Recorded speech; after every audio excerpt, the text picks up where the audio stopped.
Well, analyst Britt Hume. I love the Florida color scheme, Britt. It works for you. You're just rubbing it in that you're down there and we're not. But well, thank you, Megan. But you look good.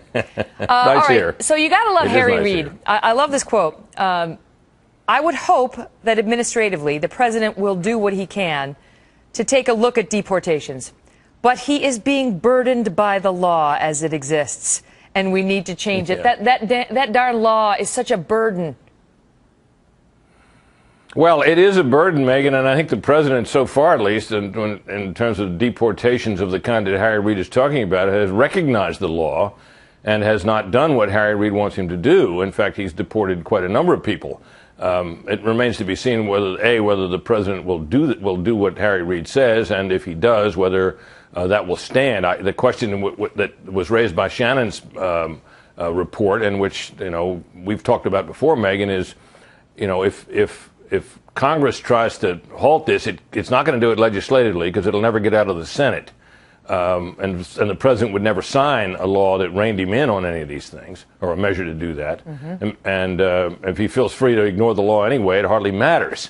So the question is whether some litigation could be mounted outside of Congress by an injured party of some kind that would get the court's attention and end up in an order on the president to cease and desist from this sort of thing, where he's outside the executive authority that he's been granted by Congress. By the time that happens, I mean, having practiced law for 9 years, it takes a long time. I had some cases I started as a first year that were still there by the time I was a ninth-year attorney. It takes a long time. Who's going to even be in the White House by the time such a litigation would get resolved, Britt?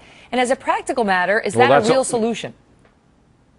Well, it's not clear to me how quickly it would happen. It is certainly possible that these cases, counting all the possible appeals and the delays between them, it could drag on for as long as you say. The courts can act more urgently when there's reason to do so, however, and that might be the case here. The other question, of course, is whether this authority that the president has taken for his own on his own would still be around and therefore available to the next president, who would perhaps be a Republican. Right. And what that could then mean, and some of these people like Harry Reid who are advocating this sort of thing might think differently then. My sense about it, though, is, Megan, is that it would be likely that Republicans running in 2014 and 2016, and whoever runs for president on the Republican ticket in 2016, would be campaigning against this sort of what they would consider to be executive excess.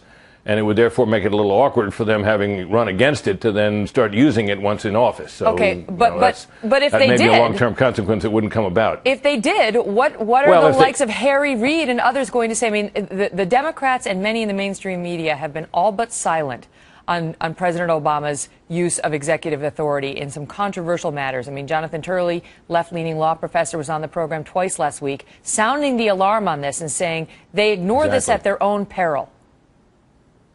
Well, that's precisely the point. And of course, what you would expect to happen is precisely what's happened with President Obama.